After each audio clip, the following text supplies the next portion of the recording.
Capítulo 1. O diabo decide que vai fundar uma igreja contrária à de Deus. Decide que seria escritura contra escritura, com suas missas, vinho e pão em fartura, bulas e novenas.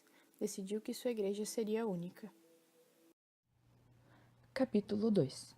O diabo anuncia para Deus que vai fundar uma igreja, afirmando que conquistará os fiéis de Deus, já que o preço é alto para alcançar a casa de Deus.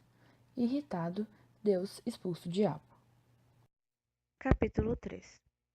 O diabo desce à terra e começa a definir a doutrina da sua religião. Foram reabilitadas, por exemplo, a preguiça e a luxúria, e definiu a inveja como virtude principal.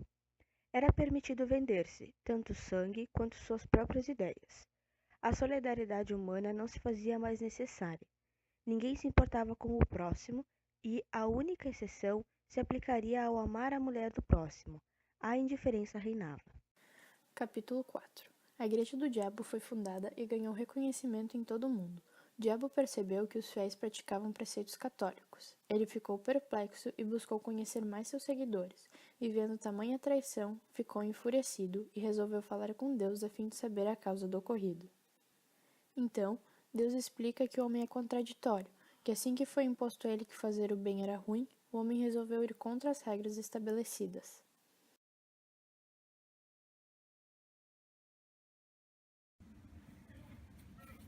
Que queres tu? Explica-te. Não tarda muito que o céu ficará vazio, devido ao preço que é alto. Vou fundar uma hospedaria mais barata. Em outras palavras, vou fundar uma igreja. Veio dizê-la, não legitimá-la. Tens razão, mas amor próprio gosta de ouvir os aplausos do mestre. Vai!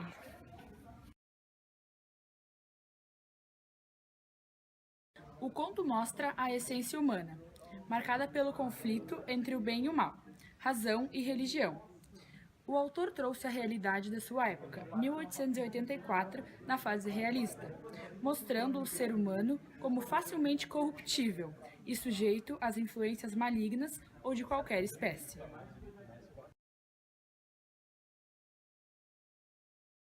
Mesmo o diabo fundando sua religião, obtendo seguidores e defendendo sua doutrina de fraudes, vícios, adultério, o homem não conseguiu seguir fielmente e passou a fazer o bem. Vemos que isso é o que o autor chama de contradição humana, onde o que foi estipulado como certo será questionado e feito o contrário. Nem todos os homens tendem a seguir o mal, assim acabam fazendo o bem.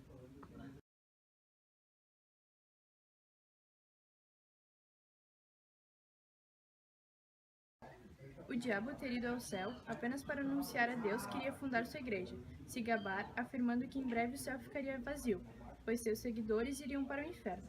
O pensamento do diabo foi que os humanos seguiriam fielmente sua doutrina, já que ele proporcionaria aos humanos a oportunidade de fazer o que quisessem, independente da doutrina de Deus.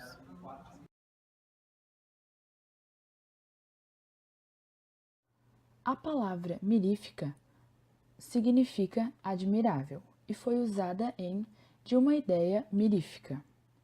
A palavra prédicas significa sermão, discurso religioso, pregação, e foi usada terei a minha missa, com vinho e pão à farta, as minhas prédicas, bulas, novenas e todo o demais aparelho eclesiástico.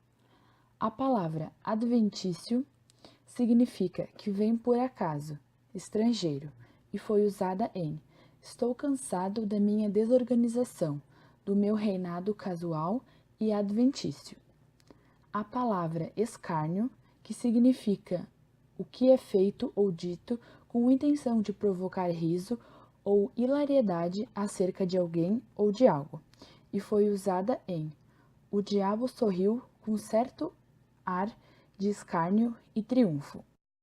A palavra adulação significa elogiar em excesso, lisonjear, bajular, e foi usada mas essa mesma exceção foi logo eliminada, pela consideração de que o interesse, convertendo o respeito em simples adulação, era este o sentimento aplicado e não aquele.